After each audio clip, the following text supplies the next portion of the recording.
Myslím, že vyšiel v novembri tohto roku a je to o tom, že žijeme v dobe, kedy príde táto disclosure. A potom three-body problem, tiež podobná tematika, mimozemšťania a toto.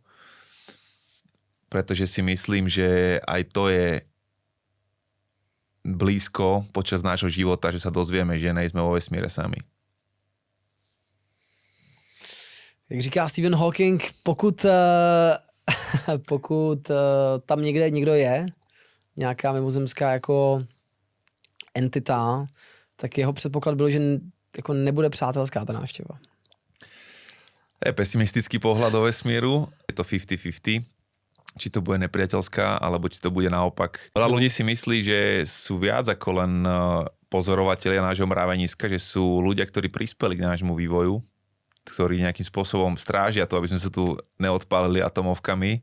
Preto sa často objavujú tieto záhadné lietajúce objekty v oblasti, kde sú atomové elektrárne a kde sú atomové zbrane, najčastejšie pozorované.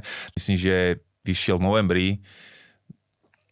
tohto roku a je to o tom, že žijeme v dobe, kedy príde táto disclosure, toto odhalenie toho, že vlastne že naše vlády priznajú, naše ne Česká, Slovenská, ale myslím americká, ruská, čínska, priznajú o tom, že už dávno máme nejaké dôkazy o existencii iných civilizácií.